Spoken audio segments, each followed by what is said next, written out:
بدصورت والی کیفیت ہے تو اس کو وہ صحیح کر سکتی ہے، لیکن خوبصورتی کے نام پر اچھی خاصی اپنی آئی برو کو سیٹ کرنا یہ صحیح ہے، اور ہونٹ کے اندر انجیکشن لگا کے ہونٹ کو موٹا کرنا یہ حرام ہے۔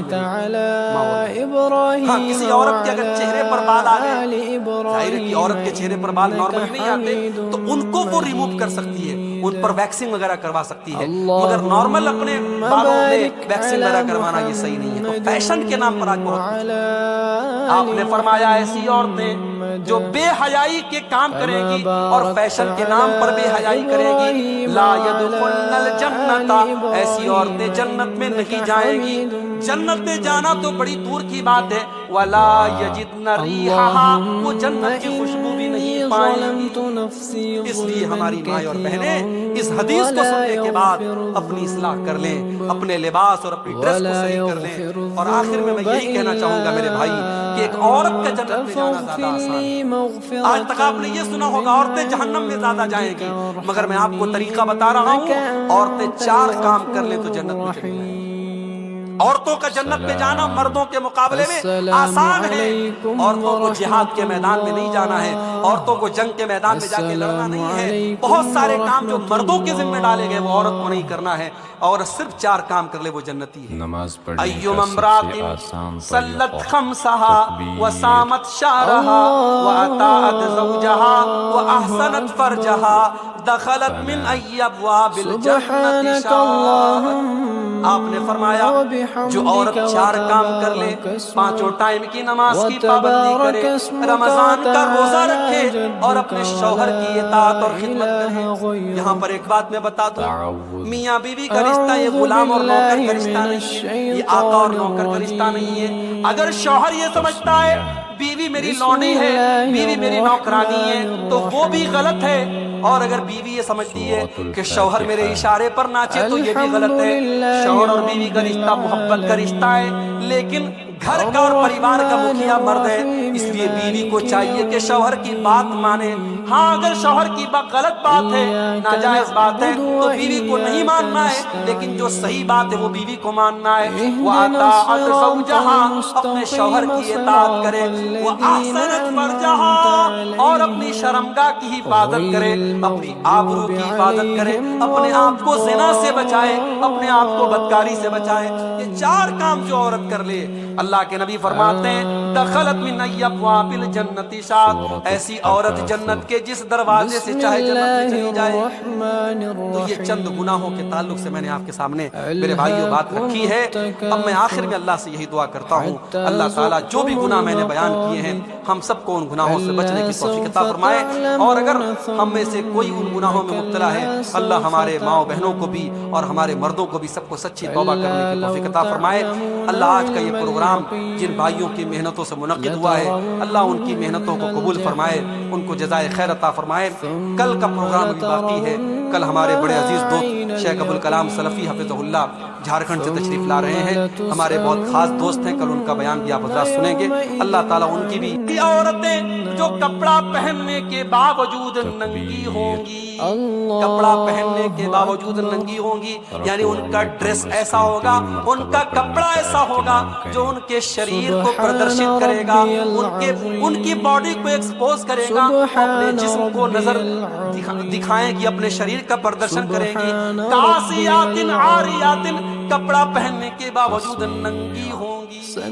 آج کہنے کی ضرورت نہیں ہے کہ آج مسلمانوں کے گھروں میں ایسے کپڑے پہنے جائیں، پورا کپڑا نیٹ کا کپڑا ہے، پوری آستین نظر آ رہی ہے، پوری بیک لیس آج جو ہے کپڑے پہنے جا رہے، پوری پیٹھ نظر آ رہی ہے، پیٹ نظر آ رہا ہے، پورا شریر نظر آ رہا ہے، کپڑا پہننے کے باوجود وہ عورت ننگی ہے، اور مسلمانوں کے گھروں میں ایسے کپڑے پہنے جا رہے ہیں۔ آپ نے فرمایا مبیلات مائلات، ایسی عورتیں جب چلتی ہیں ان کی چال کے اندر بھی بے حیائی ہوتی ہے، وہ اپنی چال کے ذریعے دوسروں کو آکرشت کرتی ہیں، وہ شرما شرما کے نہیں چلتی، وہ تو اترا اترا کے چلتی ہیں، وہ تو بے حیا اور فاحشہ عورتوں کی طرح چلتی ہیں، مائلات، اور خود وہ ان بے حیا لوگوں کی طرف مائل ہوتی ہیں، ان کی چال بھی بے حیا عورتوں کی طرح ہوتی ہے، اور وہ غیر مردوں کی طرف آکرشت ہوتی ہیں۔ آپ نے فرمایا رؤوسہن کاسنمۃ البخت المائلہ، ان کا ہیئر اسٹائل ایسا ہوگا جیسے اونٹ کا کوہان ہوتا ہے. انٹرنیٹ پہ جا کے دیکھ لینا اونٹ کے کوہان والا ہیئر اسٹائل کیسا ہوتا ہے. اگر آپ کے گھر کی بہن بیٹی ایسا ہیئر اسٹائل بناتی ہے جو اونٹ کے کوہان کی طرح ہے تو اپنے گھر کی بہن بیٹیوں کو منع کر دینا. یہ جہنمی عورت کی نشانی بتائی گئی. رؤوسہن کاسنمۃ البخت المائلہ، اونٹ کے کوہان کی طرح ان کے بالوں کا جوڑا ہوگا، ان کا ہیئر اسٹائل ہوگا. آج کل میک اپ کے نام پہ کیا کیا ہوتا ہے. ابھی میری اہلیہ ایک دن بتا رہی تھی کہ آج کل کوئی وہ ہونٹ میں کوئی انجیکشن لگا کر کے ہونٹ کو موٹا کرتا ہے. یعنی یہ کیا کیا ہو رہا ہے. پلک کو جو ہے آئی برو کو بالکل جو ہے برابر کر دیتی ہے اور اس میں کاٹ چھاٹ کرتی ہے، جبکہ اللہ کے نبی نے متنمسات جو آئی برو کے ساتھ چھیڑ چھاڑ کرتی. ہاں اگر کسی عورت کی آئی برو عام عورتوں کے مقابلے میں بہت زیادہ عجیب و غریب لگ رہی ہے، بدصورت والی کیفیت ہے، تو اس کو وہ صحیح کر سکتی ہے. لیکن خوبصورتی کے نام پر اچھی خاصی اپنی آئی برو کو سیٹ کرنا یہ صحیح نہیں. اور ہونٹ کے اندر انجیکشن لگا کے ہونٹ کو موٹا کرنا یہ حرام ہے. 3 مرتبہ پڑھنے کا اہتمام ہاں کریں. کسی عورت کے اگر چہرے پر بال آ گئے، ظاہر ہے کہ عورت کے چہرے پر بال نارملی نہیں آتے، تو ان کو وہ ریموو کر سکتی ہے، ان پر ویکسنگ وغیرہ کروا سکتی ہے. مگر نارمل اپنے بالوں میں ویکسنگ وغیرہ کروانا یہ صحیح نہیں ہے. تو فیشن کے نام پر آج بہت کچھ آپ نے فرمایا ایسی عورتیں جو بے حیائی کے کام کریں گی اور فیشن کے نام پر بے حیائی کریں گی، لا يدخلن الجنت، ایسی عورتیں جنت میں نہیں جائیں گی. جنت میں جانا تو بڑی دور کی بات ہے. ولا یجدن ریحھا، وہ جنت کی خوشبو بھی نہیں پائیں گی. اس لیے ہماری مائیں اور بہنیں اس حدیث کو سننے کے بعد اپنی اصلاح کر لیں، اپنے لباس اور اپنی ڈریس کو صحیح کر لیں. اور آخر میں یہی کہنا چاہوں گا میرے بھائی کہ ایک عورت کا جنت میں جانا زیادہ آسان ہے. آج تک آپ نے یہ سنا ہوگا عورتیں جہنم میں زیادہ جائیں گی، مگر میں آپ کو طریقہ بتا رہا ہوں. عورتیں 4 کام کر لیں تو جنت میں جائیں گی. عورتوں کا جنت میں جانا مردوں کے مقابلے میں آسان ہے. عورتوں کو جہاد کے میدان میں نہیں جانا ہے، عورتوں کو جنگ کے میدان میں جا کے لڑنا نہیں ہے. بہت سارے کام جو مردوں کے ذمہ ڈالے گئے وہ عورت کو نہیں کرنا ہے. اور صرف 4 کام کر لے وہ جنتی ہے. ایوم امرات صلت خمسہا وصامت شعرہا